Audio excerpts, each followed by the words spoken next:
Which one is better? The North or the South? The Midlands. Mr. Toastmaster, ladies and gentlemen, fellow members and most welcome guests, there is one perennial question in Britain that you may have been asked, or perhaps have asked yourself. Which one's better, the North or the South? And tonight, I, as an impartial observer from France, will attempt to answer this question. Now the North has got the North Sea, a nice wide expanse of sea, called an ocean by some people. And the South has got something else altogether. That's basically just a great river, because it just channels in between white cliffs on the French and on the English side. Now, as you know, many people came through the sea. The Vikings came through the north, raiding, pillaging, and ravishing gorgeous lassies. So I would guess that it kind of makes the northern the Vikings or Scandinavian, but in the south, just merely crossing that big river, basically, you had the Romans and the Normans. So I'm guessing that you southern a lot from London are kind of French, maybe? That means that your food must be a lot better than up north.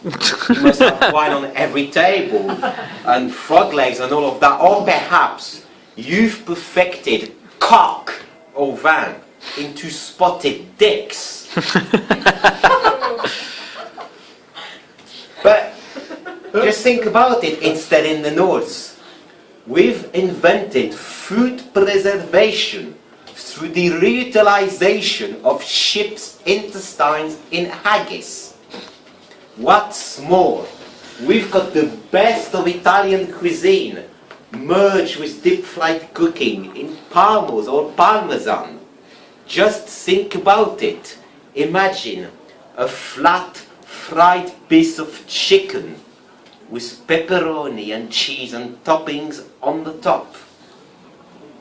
That's in a bag. But I'm sure you've all wondered, well, up north, really, you've got nice ladies such as this one, and they go out with their ditties out in the cold dark night. Or is it possible? Well, this is the answer. Proper fat food for a proper people.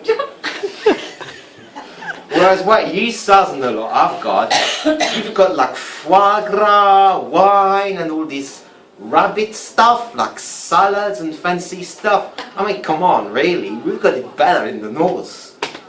Now, are you going to tell me, London, it's the center of the universe, the former capital of an empire. Glasgow was another one as well, by the way. And a financial center, because of the Wimbledon effect. I mean, come on, we in the north, we messed up our own industries through deliberate action. But you southern a lot. You had to get foreigners to do it for you, with traders, bankers, and so on, the Irish, the French, the Indian, and many other. You've invented insider trading, disinvestment banking, and creative accounting. In the north, we've invented the railways, light bulbs, turbine, steam engine, spinning jenny, and the textile mill. Come on, look at yourself, lot. Now, there's a nice relationship in the United Kingdom, like an inverse correlation between the climate and the temperatures outside and the warmth of the people. It seems that the further north you go, the colder it is, but the nicer and the warmer people are, really. I just don't understand this. It should be the other way around, because a warm climate should make you more outgoing, more wanting to go out, and so on. But it just doesn't happen. Is there something in the water? Well, actually, most of the water in south of Britain is hard water. It's full of calcium. So that's the reason hard water makes people hard, whereas light water makes people light, but also hard in some other, light-hearted, but also hard at work, really.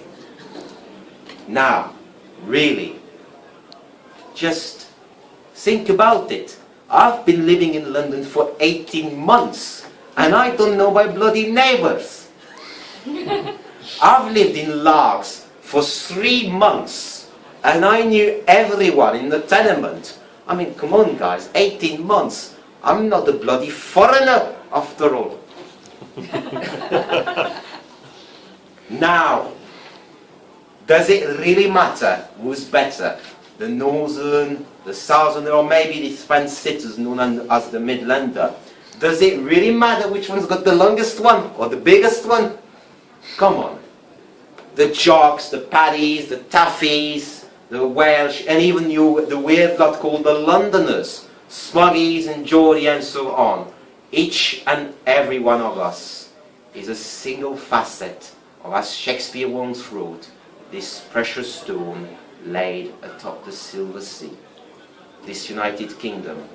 So let us embrace the internal diversity and this magnificent mosaic that makes up our isle. Which one's better, the north or the south? It doesn't matter. At the end of the day, we're all Britons and we all kick ass. Woo!